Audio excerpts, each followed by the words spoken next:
Hello everyone, I am Sarita Srivastava from Mahatma Gandhi Shikshan Sansthan. Now I am going to teach Hindi standard 5th। बच्चों, मैं पिछले video में आपको आपके पाठ्य पुस्तक मकरंद से पाठ 9 गोरैया रानी आजा कहानी भी पढ़ाई थी और इसके प्रश्न उत्तर भी करवाए थे। आज मैं इसी पाठ से आपका जो व्याकरण और भाषा का खंड है मैं उसे बताने जा रही हूँ। आप उसे ध्यान पूर्वक देखो और उसी तरह से अपने किताब में भरोगे और उसके बाद उसे अपने अभ्यास पुस्तिका में लिखोगे। तो आओ हम बनाते हैं। ये आपके पाठ्य पुस्तक में व्याकरण और भाषा खंड दिया हुआ है, तो आप इसे देखिए।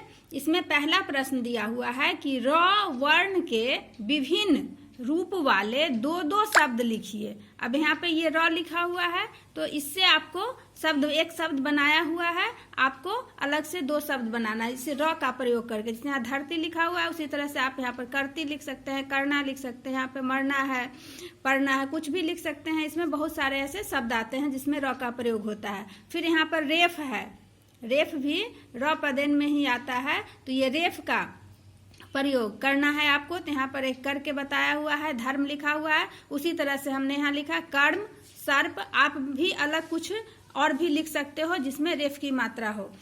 अब यहाँ पर है ये र पदेन में इस तरह का जो चिन्ह आता है जिसमें हम किसी भी अक्षर में लगाकर हम उसे र उच्चारित करेंगे। जैसे यहाँ पर बना हुआ है कि प्रकृति, तो उसी तरह से हमने यहाँ पर द में ये र लगाकर द्र बना दिया तो द्रव्य हो गया व, और यहाँ पर क में ये र का प्रयोग करके हमने वक्र बनाया। इसी तरह से आप और भी अनेकों शब्द बना सकते हैं। उसी तरह से यह चिन्ह देखिए, ये भी चिन्ह जो है यह र का ही उच्चारण करवाता है बच्चों। तो इस चिन्ह के द्वारा यहाँ पर बना है ट्रक, तो इसी तरह हमने बनाया ड्रम और यहाँ पर ट्रैक्टर लिख दिए। आप भी इसी तरह के चिन्ह से और भी अगर शब्द बना सकते हैं तो अलग शब्द भी बना सकते हो। अब दूसरा प्रश्न में है बच्चों कि रंगीन शब्दों के स्थान पर उचित सर्वनाम का प्रयोग कर वाक्यों को दोबारा लिखिए। तो बच्चों, सर्वनाम मैं आपको पढ़ा चुकी थी कि सर्वनाम किसे कहते हैं। संज्ञा के स्थान पर प्रयोग किए जाने वाले शब्दों को सर्वनाम कहते हैं। जैसे कि होता है मैं है, आप है, तुम है, वे, हमारा, उनको, उसका, ये सब जो शब्द आते हैं ये सब सर्वनाम के शब्द होते हैं। तो बच्चों यहाँ पर आप ध्यान पूर्वक देखो वाक्य को।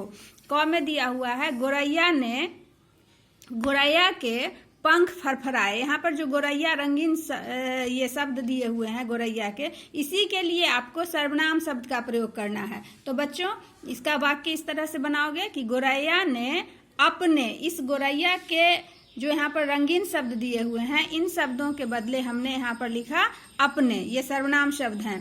पंख फरफराए। फिर दूसरा आप देखो कि गोरैया का घर लौटा दीजिए। तो इसमें ये गोरैया का रंगीन शब्द है, इसके बदले हमने उसका लिखा है यहाँ पर। तो गोरैया को उसका घर लौटा दीजिए।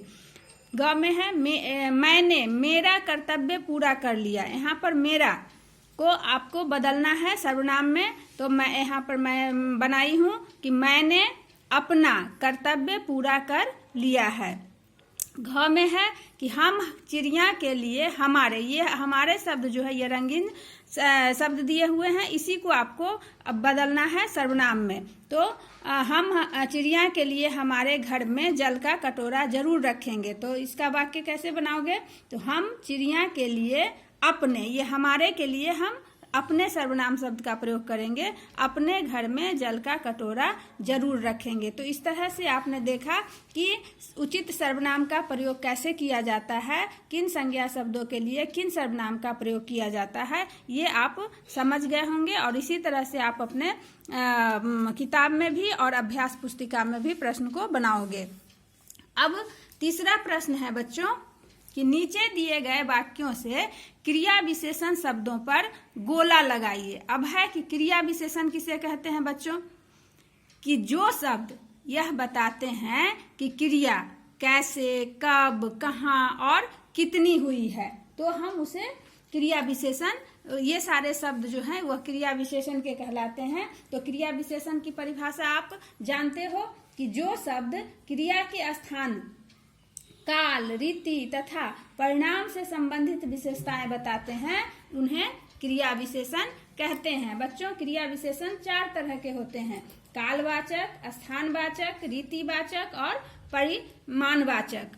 तो ये आपको यहाँ पर कुछ वाक्य दिए हुए हैं, इन्हीं में से आपको क्रिया विशेषण शब्दों पर गोला लगाना है। जैसे क में देखिए कि गोरैया तेजी से उड़ गई। इसमें तेजी से जो है यह इसकी उड़ने की विशेषता बता रहा है, यानी उड़ना यहाँ पर क्रिया है, तो इस क्रिया की ये विशेषता बता रहा है कि तेजी से। तो यहाँ पर हमने ये तेजी से में गोला लगा दिया। ख में है बच्चों कि गोरैया सुबह आई थी। यहाँ पर आना ये क्रिया है, आई थी जो शब्द दिया हुआ ये क्रिया है। तो कब आई थी? तो ये सुबह आई थी। तो ये कब, तो यहाँ पर हमने ये गोला लगा, ये क्रिया विशेषण शब्द हो गया। अब ग में बच्चों कि गोरैया वहाँ बैठी है। बैठना यहाँ पर क्रिया है, तो कहाँ बैठी है, ऐसा प्रश्न हम पूछ सकते हैं। कहाँ बैठी है? तो वहाँ बैठी है। तो ये वहाँ शब्द जो है इसके लिए क्रिया विशेषण है। अब घ में है बच्चों कि गोरैया थोड़ा खाती है। खाना यहाँ पर क्रिया है, तो ये खाना के लिए कितना खाती है? तो थोड़ा खाती है। तो ये थोड़ा शब्द जो हो गया यह क्रिया विशेषण के शब्द हुए, तो इसलिए यहाँ पर ये गोला लग गया। अब चौथा प्रश्न में है बच्चों कि उचित कारक शब्द चुनकर खाली स्थान भरिए। अब कारक शब्द, कारक किसे कहते हैं बच्चों?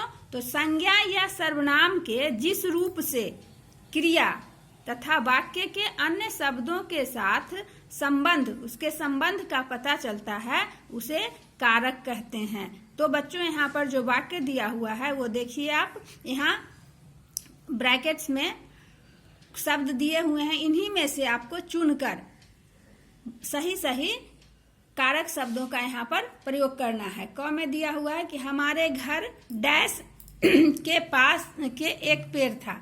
तो हमारे घर डैश के एक पेड़ था, तो यहाँ पर 2 ऑप्शन लिखे हुए, 2 विकल्प दिए हैं, के पास और के द्वारा। तो हम यहाँ से उठाएंगे के पास और यहाँ पे भर देंगे कि हमारे घर के पास एक पेड़ था। तो ये कारक यहाँ पर के पास ही सबसे सही होगा। ख में है बच्चों कि बालक चिड़िया डैश खेलने लगा। तो यहाँ पर 2 विकल्प दिए हुए हैं, के मारे और के साथ। तो बालक चिड़िया के साथ खेलने लगा, तो यहाँ से के साथ हम उठा के यहाँ लिख दिए। अब है क में गोरैया के डैश घरेलू चिड़िया कोई नहीं है। यहाँ पर ऑप्शन में लिखा है के समान और के बाद, तो यहाँ पर के समान हम यहाँ से उठा के यहाँ लगाएंगे तो वाक्य हमारा शुद्ध हो जाएगा। गोरैया के समान घरेलू चिड़िया कोई नहीं है। घ में है बच्चों कि चिड़िया पूरब डैश उड़ गई। अब यहाँ पर 2 ऑप्शन यहाँ पर दिए हुए हैं, के पास और की ओर। तो यहाँ पर हमने यहाँ पर से की ओर, क्योंकि यह दिशा को बता रहा है, तो चिड़िया पूरब की ओर उड़ गई। अब अंगा में है गोरैया डैश मैना पानी पिएगी। यहाँ पर विकल्प है के बाद और के द्वारा। तो गोरैया के बाद मैना पानी पिएगी। तो मैंने यहाँ से के बाद उठाया और यहाँ पे बिठा दिया, इसको लिख दिया। तो इस तरह से आपने देखा कि कैसे हमारा व्याकरण और भाषा का प्रश्न बनता है। तो आप इसी तरह से देखकर समझकर अपने किताब को भरेंगे और उसके बाद उसे अपने अभ्यास पुस्तिका में लिखेंगे। धन्यवाद।